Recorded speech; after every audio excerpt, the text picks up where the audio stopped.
going to inspect. This is a regular septic tank. It's a 750 gallon 2-compartment septic tank.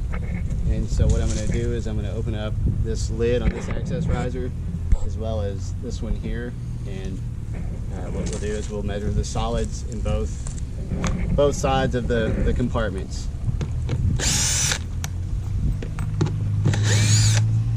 And so there's quite a bit of screws on this one, but the reason being is for safety. We want to make sure that these lids are properly secured at all times, just to prevent unauthorized access or accidental entry or anything like that. Then one other item that I'll point out is we'll have usually a non-standard screw on the lid. So these were all hex heads, and then you'll notice this one here is a square. And so the reason being is just to help prevent unauthorized access. So we'll have usually at least one safety screw on that lid. And so we'll set these aside, open up the tank, the lid, and I'll show you that we also, below this, will have what is known as a secondary lid.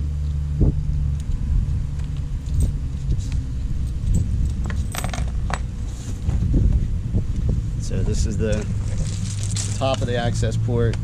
This one here for the secondary lid, they actually retained the original lid from the old riser. And so again, this is here as a secondary lid. So it's in case that top lid were to fail, we would have this secondary constraint. So we'll open up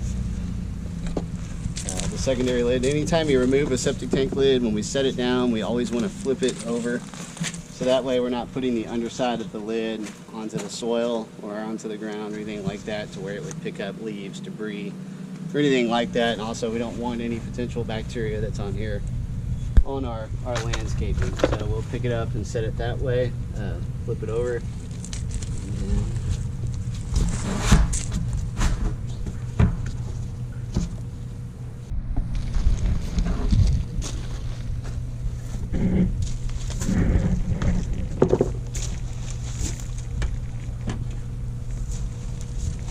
Okay, so we have our tank open. We've got our first compartment here. So this side here is where the water would be coming in from the home. So it enters on this side of the tank, travels across. There's a wall or compartment right here, and then this is the second compartment of the tank. And so what we'll do is we'll measure the solids in the tank to see if it needs to be pumped out. And so this is just a regular part of maintenance. And so that's really what determines when it's time to pump. It's really the depth of solids in the tank.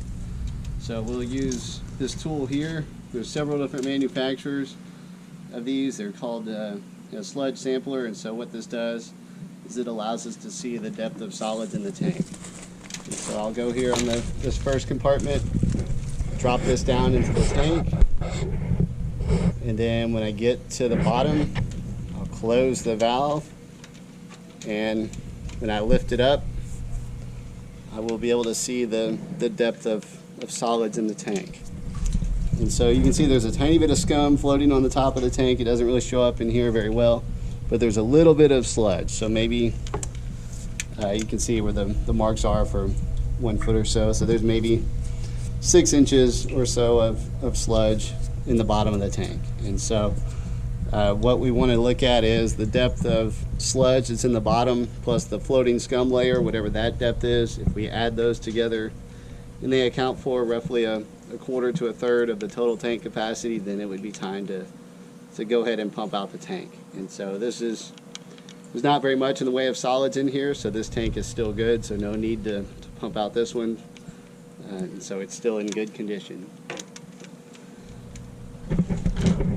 So we release the water back into that tank.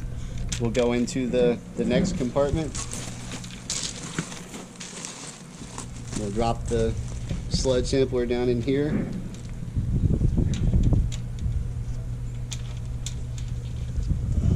then again, when I lift this up, we'll be able to see the depth of solids. And so usually there's less solids in the second compartment versus the first, so there really isn't much So again, this tank is in great condition.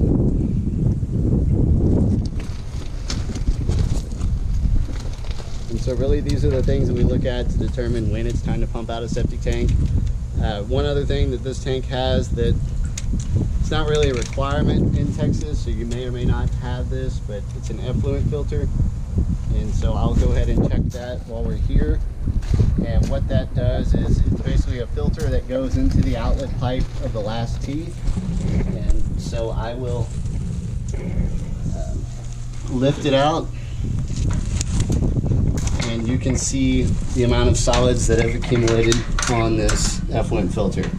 So what I'll do is I'll lift it out completely. You can go over to the other side of the tank, to the first compartment of the tank, and I can rinse this off with a water hose, and then I can drop it back in to the tank.